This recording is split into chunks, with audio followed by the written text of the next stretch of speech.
E agora eu vou conversar com Adriana Silva, curadora da Feira Internacional do Livro de Ribeirão Preto. Tudo bem, Adriana? Tudo ótimo, prazer em estar aqui com você. Prazer é meu, seja muito bem-vinda. Obrigada. Bom, eu queria que você começasse contando a história da Feira do Livro.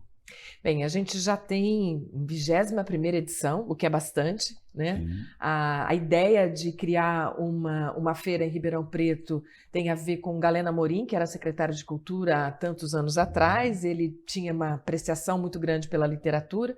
Ele começou a história, outros vieram, continuaram, e hoje a gente tem essa equipe que está na direção já fazendo aí um trabalho de 21 anos. Que bacana. Bom, a feira tem mais de 20 anos, né? Como você falou, 21 anos, né? Eu queria que você falasse um pouquinho aí quais foram os momentos mais marcantes aí do evento. Eu, particularmente, faço parte dessa história desde os 21 anos dela, né? Com funções diferentes, né? Então, no começo, cobrindo jornalisticamente, depois fiz até programa do livro sobre a feira e já há mais de 7 anos na diretoria. Tem altos e baixos, porque a feira é realizada por uma instituição sem fins lucrativos, não é da prefeitura, embora muitas pessoas pensem que sim. Somos muito parceiros da prefeitura para poder realizar o projeto, mas somos uma organização sem fins lucrativos de iniciativa privada. E nesses altos e baixos tem um momento da nossa história, que é 2014, que talvez alguns vão lembrar, que a gente vive um momento de rolezinho da juventude. Não sei se está na sua memória, a juventude realmente resolve fazer rolezinhos, e aí isso acontece na feira também, a gente ocupa o centro da cidade e as pessoas começam a achar que é melhor a gente sair do centro da cidade, e felizmente para todos nós, inclusive para os moradores do centro, a gente resistiu bastante àquele momento, né, e permanecemos no centro. Então hoje a gente tem o benefício da Feira do Livro ser da cidade, e a gente percebe isso, né? Então esses altos e baixos que a gente foi superando ao longo da trajetória da feira faz hoje a Fundação uma instituição forte para realizar um projeto que é da cidade. Adriana, e quais são as expectativas para a edição desse ano, já que estava falando aqui nos bastidores que o evento vai ser híbrido, né? Será Exato. híbrido, né? A gente aprendeu muito com os últimos 2 anos, né? Em 20 e 21 a gente fez versões virtuais, totalmente virtuais. Em 20 a gente fez 20 horas de literatura, então nós fizemos aí uma transmissão de um evento atrás do outro por 20 horas, e em 22 em 21 a gente realmente realizou uma feira totalmente híbrida. Ficamos vários momentos, né, fazendo a transmissão do palco. Ela foi meio tridimensional, porque a gente ocupou o palco do Teatro Pedro II, mas sem plateia, né, somente com a transmissão. E agora a gente volta a 22, para a gente que está organizando até dar um friozinho na barriga. A gente está meio com dúvida de como é que a população que já conhece a feira vai se comprometer com ela, né, vai se comportar, porque a gente sabe que tem o benefício de você acompanhar online. Mas é uma experiência instigante, né, dessa retomada.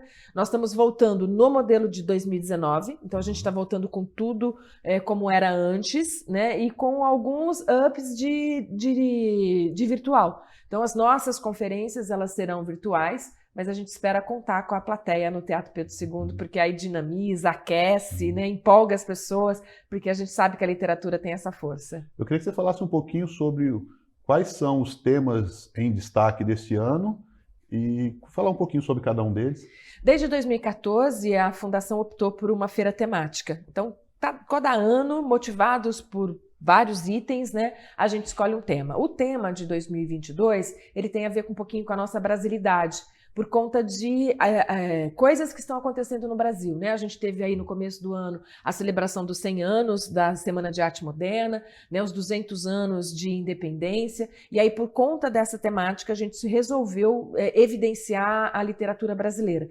Então, do Caburaí ao Chuí, a força da literatura brasileira é o tema dessa edição. A gente está nos 2 extremos, né? E estamos discutindo um mapa literário, né? Como é que anda a produção literária no Norte, no Sul, no Sudeste, no Nordeste. Então a gente vai ter um desenho, né, e uma participação constante de pessoas que vão estar representando o Brasil, né, e falando das suas regionalidades, e ao mesmo tempo que está falando disso, está falando de Brasil, porque o Brasil tem essa dimensão, tem essa diversidade cultural, e a gente quer trazer um pouco disso na feira desse ano. Adriana, em 2019 a feira teve mais de 15 mil estudantes, né, visitando o evento. Eu queria que você falasse um pouquinho sobre o impacto dessa iniciativa na vida desses estudantes. Perfeito. Em busca de maior entrosamento entre o que a feira se propõe e o que a gente consegue obter como resultado, a gente começou um projeto chamado Combinando Palavras na Feira, que embora a feira seja aberta para receber estudantes de qualquer lugar, a qualquer momento, em qualquer evento, alguns eventos a gente direcionou especificamente para esse público estudantil, e é esse Combinando Palavras. Ele começa muito antes da feira, a gente vai nas escolas, a gente faz uma ligação com as redes municipal, estadual, com os professores e combina com eles alguns autores específicos para os alunos visitarem ao longo da feira.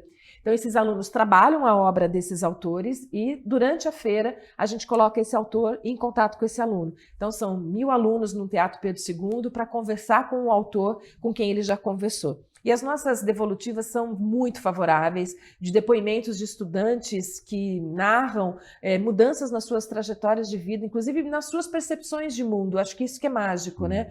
Você ouvir um estudante, o José, por exemplo, que após ler uma obra do Sérgio Vaz, que é considerado poeta das periferias, ele dizer que ele mudou o ponto de vista dele do que é periferia. E a partir daquele livro, ele passou a ser um propagador da sua própria cultura, o que antes ele era muito intimidado pela periferia, muito intimidado pelo lugar de nascença dele. E aquele livro do Sérgio Vaz, em especial naquele ano, né, motivou ele a se entender da comunidade, a se entender do lugar. Então, um depoimento de um menino como esse, né, traz para a gente a certeza de que a feira contribui, sim, com a revisão de vida dos jovens que acessam a literatura.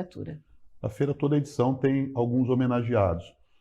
Você pode falar quem serão os homenageados desse ano? Com certeza. Nesse tema de brasilidade, né, do Caburaí ao Chuí, a gente tentou buscar autores que pudessem representar o Brasil em poucos nomes, o que é um grande desafio, porque a nossa diversidade é muito grande. Começamos com Ariano Suassuna, né, que tem uma representatividade do norte, mas ao mesmo tempo ele traz um Brasil muito expresso na literatura dele, mas de qualquer forma é homem, branco, aristocrata, né? Então a gente precisava de um outro expoente da literatura para trazer um outro lado, e aí a gente ficou com a Carolina Maria de Jesus, que é mulher, negra e está com uma outra trajetória. Nessas duas, né, representatividades, nesses dois expoentes literários de grande produção literária, a gente entende que o Brasil está representado. Então, Ariano Suassuna e Carolina Maria de Jesus são dois desses nomes. Depois a gente tem o autor infanto-juvenil, que é o Daniel Mundurucum, né, e o fato da história indígena dele também traz para a gente uma terceira vertente desse Brasil, né? Então a gente tem a mulher, tem o homem, tem o norte, tem o nordeste, tem o sul, né, tem o indígena. Então a gente conseguiu, com esses 3 nomes, deixar o Brasil em evidência. Eu queria que você falasse um pouquinho sobre a programação desse ano.